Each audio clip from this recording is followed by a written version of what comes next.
बता दें कि दिल्ली विधानसभा चुनाव को लेकर इस वक्त की सबसे बड़ी और सबसे अहम खबर सामने निकल के आ रही है। दिल्ली विधानसभा चुनाव में आम आदमी पार्टी की टेंशन बढ़ाएगी नीतीश कुमार चिराग पासवान की जोड़ी, बीजेपी चलेगी बड़ा दावा। नमस्कार, आप देख रहे हैं आप तक न्यूज। आइए खबर को विस्तार से जानते हैं। उसके पहले चैनल पर नए हैं तो चैनल को सब्सक्राइब करना बिल्कुल ना भूलें। बता दें कि दिल्ली विधानसभा चुनाव को लेकर जहां सभी पार्टियों ने अपनी अपनी तैयारी शुरू की है, वहीं भाजपा यहां अपने सहयोगी दल जदयू और लोजपा रामविलास के साथ गठबंधन से चुनाव लड़ सकती है। दिल्ली में अगले साल विधानसभा के चुनाव होने वाले हैं, जिसको लेकर सभी पार्टियों ने अपनी अपनी तैयारियां शुरू कर दी है। अब तक मैदान में तीन प्रमुख पार्टियां भाजपा, कांग्रेस और आम आदमी पार्टी नजर आ रही थी, लेकिन अब भाजपा की सहयोगी दल भी मैदान में ताल ठोक सकते हैं। सूत्रों के मुताबिक बीजेपी की सहयोगी पार्टी जनता दल यूनाइटेड और लोक जनशक्ति पार्टी रामविलास चुनाव में उतर सकती है। इसके पीछे कारण यह है कि दिल्ली विधानसभा चुनाव में इस बार पूर्वांचल और बिहारी वोटर्स चर्चा सबसे ज्यादा हो रहा है। कहा जा रहा है कि जदयू 2 सीटों पर चुनाव लड़ सकती है, तो वहीं लोजपा रामविलास 1 सीट पर चुनाव लड़ सकती है।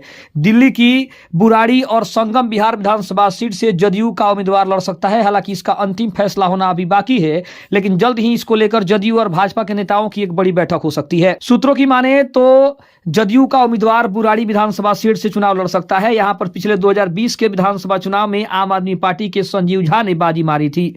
उनको 1,39,598 वोट मिले थे, जबकि जदयू के शैलेंद्र कुमार को 51,440 वोट और SHSK धर्मवीर को 18,044 वोट प्राप्त हुआ था। लेकिन दिल्ली की सत्ता पर आम आदमी पार्टी काबिज है। आपने भाजपा पर आरोप लगाया है कि वह पूर्वांचलियों और बिहारियों का अपमान करती है। हालांकि आम आदमी पार्टी के आरोपों पर पलटवार करते हुए भाजपा भी खूब आक्रामक हुई है।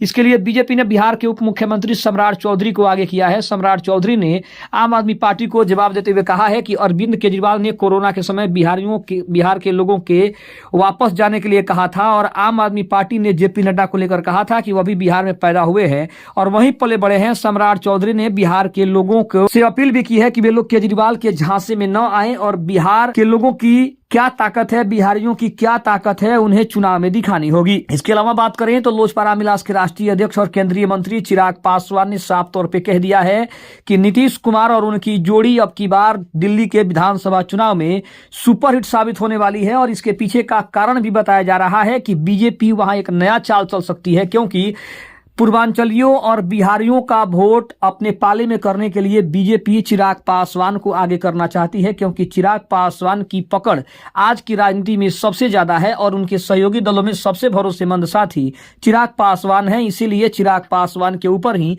बीजेपी अपना सारा दारोमदार लगा सकती है।